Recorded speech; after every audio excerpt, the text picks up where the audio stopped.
இருந்த ஒரு அருமையான அம்மா. அவங்களுக்கு பாவம் ஏழை. ஒரு ரூபா கொடுத்து கூட ஒரு ஜெராக்ஸ் வாங்குற அளவுக்கு நிலையில் இருக்கிறாங்க. இப்போ அவங்களுக்காக என்ன பண்ணியிருக்கேன்னா மலிவாக எழுதி வச்சிருக்கிறேன். இப்போ அவங்க படிக்க போகிறாங்க. சொல்லுங்கம்மா. காலை எழுந்தவுடன் நீரை மருந்தாக அருந்தவும். சரி. சிறிதளவு தண்ணீர் வயிற்றில் இருக்கும்படி பார்த்து கொள்ளவும். 10 மணி வரை இதை செய்ய வேண்டும். அப்பொழுது சிறுநீர் மஞ்சளாக வருவதை முதல் நாளே உணர்வீர்கள். தொண்டையில் மஞ்சள் கசப்பாக வந்து படியும். அப்பொழுது சில பேரிச்சம்பழமும் வறுத்த வேர்க்கடலையும் வென்று திங்களுக்கு தேவையான அளவில் அருந்தவும்.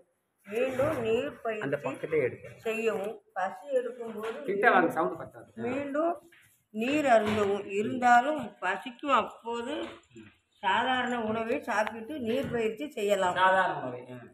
அல்லது பேரிச்சம்பழமும் வேர்க்கடலை சாப்பிட்டு அந்த விஷயத்தை கீழே இறக்கலாம். மாலை 5 மணி 6 மணி என்று நீட்டிக்கவும். மாலை ஒருவேளை வேண்டிய அளவு வேக வைத்த கீரை அல்லது காய்கறிகள் தாளிசம் செய்து உப்பு காரம் குறைவாக போட்டு ஒரு சப்பாத்தி உணவுடன் சுத்தம் செய்து கொள்ள வேண்டும். இப்படிக்கு 180 நாள் செய்ய வேண்டும். இதனால் உடல் மெல்ல மெல்ல இளைத்து வரும். ஒரு கட்டத்தில் அவரவர் உடல் எடைக்கு தகுந்தாற்போல் உடல் எடை குறைவது நின்றுவிடும். அப்பொழுது உடல் சுத்தமாகிவிட்டது என்று பொருள். அப்பொழுது இரண்டு ஒரு பேரிச்சம்பழம் சாப்பிட்டு ஒரு நாள் நோன்பு இருக்க வேண்டும். எடையை கவனிக்க வேண்டும். எடை குறைவில்லை என்றால் நீரை மருந்தாக அருந்தி 2 நாள் இருக்க வேண்டும். அப்பொழுதும் எடை குறையவில்லை என்றால் காற்றை சுவாசித்து இருக்க வேண்டும். அப்பொழுதும் எடை குறையவில்லை என்றால் நீங்கள் எதுவுமே செய்ய தேவையில்லை. இப்படியே தொடர்ந்து நீரை காற்றை சுவாசித்து இருக்கும்போது பொழுது பழைய விஷயங்கள் தொண்டையில் 10 நாளில் வருவதற்கு வாய்ப்பு இருக்கிறது.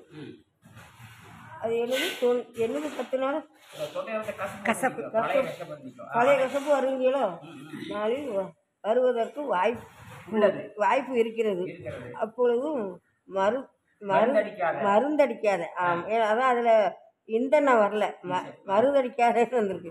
மருந்தடிக்காத முட்டைக்கோஸ் அல்லது மருந்தடிக்காத முருங்கைக்காயை வேக வைத்து பிழிந்து எடுத்து அந்த சாறை அருந்தினால் அந்த விஷம் கீழே சென்றுவிடும். பசிதாகம் அமைதியாக இருக்கும். இது நிலைத்து நிற்கும். எல்லா நோய்களும் போய்விடும். எல்லா நோய்களும் போய்விடும். எல்லா நோய்களும் போய்விடும். சொல்லுங்க. எல்லா நோய்களும் போய்விடும். என்னென்ன நோய்? மூட்டு வலி, முழங்கால் வலி. சொல்லுங்க. உங்களுக்கு என்ன நோய் இருக்கு? மூட்டு வலி இருக்குது, முழங்கால் நரம்பு சூட்டு இருக்குது. சொல்லுங்க. எனக்கு மூட்டு வலி இருக்குது, முழங்கால் வலி இருக்குது, நரம்பு சூட்டு. எல்லா நோய்களும் போய்விடும்.